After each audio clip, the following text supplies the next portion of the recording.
Hey posers, I'm Grumpy Cheeto, and I'm back for this week's ECW review. Of course, this week ECW is in my backyard of Philadelphia, Pennsylvania. I'd also like to thank Anonymous Angel for being in my background tonight, making things oh so beautiful. Alright. And now, we open the show with a promo from CM Punk, saying that it is going to be the biggest return in ECW history. Yeah, right. We kick off the show with Zack Ryder and Rosa Mendes coming down to the ring. Zack says all this mushy gushy, I like you in my corner stuff. And then Rosa says, yeah, I like it. And I mean, it was so interesting I fell asleep. Anyway, finally Shelton Benjamin comes out and saves this promo and says that Zack Ryder can sit in the corner and suck his thumb while Rosa and Shelton get busy. Alright. So, I like the way this feud is going only because it's going to give Zack Ryder a little bit more exposure and it's going to give Zack Ryder a little bit more experience because Shelton Benjamin knows how to put over talent, unlike most of the superstars on Raw who like to drill the talent into the ground, which Shelton was a victim of. Go to the first match. Mask versus Career. Paul Burchill versus Hurry Helms. Do we really need all this build-up? We all know that Gregory Helms is Hurricane. Why do they keep prolonging this? You're going to hear what I have to think about this in my fantasy ECW later. It was a nice match, though. I mean, it was pretty good. Brawler versus High Flyer. Nice action. Swinging neck breaker off the top for Hurry Helms to get the 1, 2, 3, and he keeps his mask on, just like Rey Mysterio. Alright, next we go to the back with a promo with Tiffany with her new curly hair look and CM Punk. Which I'm glad sometimes when they have these other superstars on ECW, it makes promos a little bit better. I remember when Jericho was on. Jericho had some great promos with Tiffany. It was a pretty good promo and all. But I love the fact that Tiffany was encouraging their PG audience, 21 years of age and younger, to drink, party, and be social. Yeah, great job. Alright, moving on along to the second match of the night, which was a squash match, which was Vance Archer, a.k.a. Lance Hoyt. I don't think I'm ever going to drop that, because he's always Lance Hoyt. And Johnny Andrews. I actually wrote this guy's name down. I am so impressed.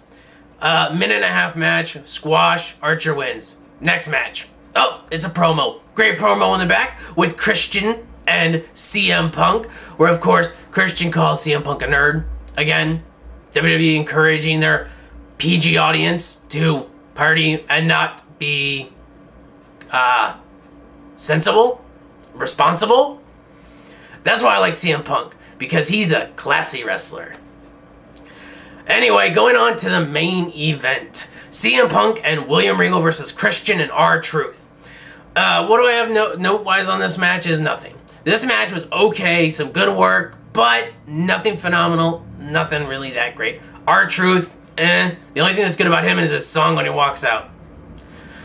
Great in-ring work, though, by William Regal, CM Punk, and Christian.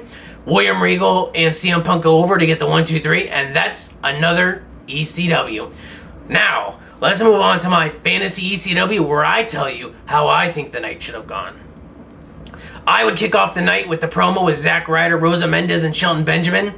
Not really changing much. They did a pretty good job to kick off the show. Zack Ryder, of course, still challenging for a rematch because he is, woo, you know it, awesome. And that was like a Miz Ryder crossover right there. Next, I would have a opening bout, which is a big change of the night, which would be Tyler Rex and Vance Archer, only because I've never seen Tyler Rex wrestle on ECW.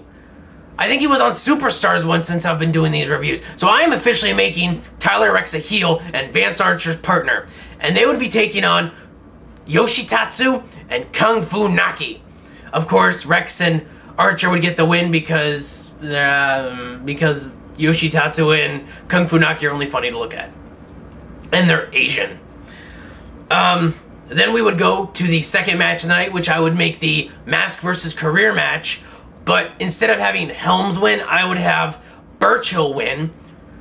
And then I would have them reveal that Hurry Helms is actually Kaz from TNA. Since Kaz asked for his release, I don't think he actually got released, but I think it would be a nice twist because they kind of have the same hair, and you could probably pull it off if Kaz grew out his facial hair a little bit. It'd be hilarious to see Kaz as the Hurry Helms. I just thought it'd be funny.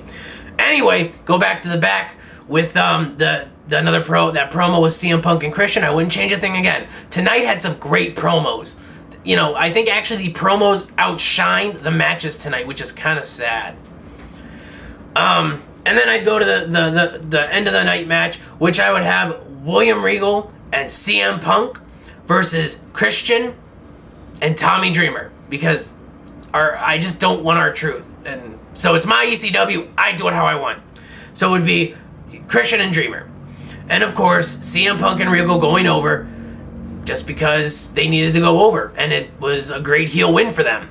So, alright everyone, that is this week's ECW review. I'd like to thank Anonymous Angel for sitting in on this one.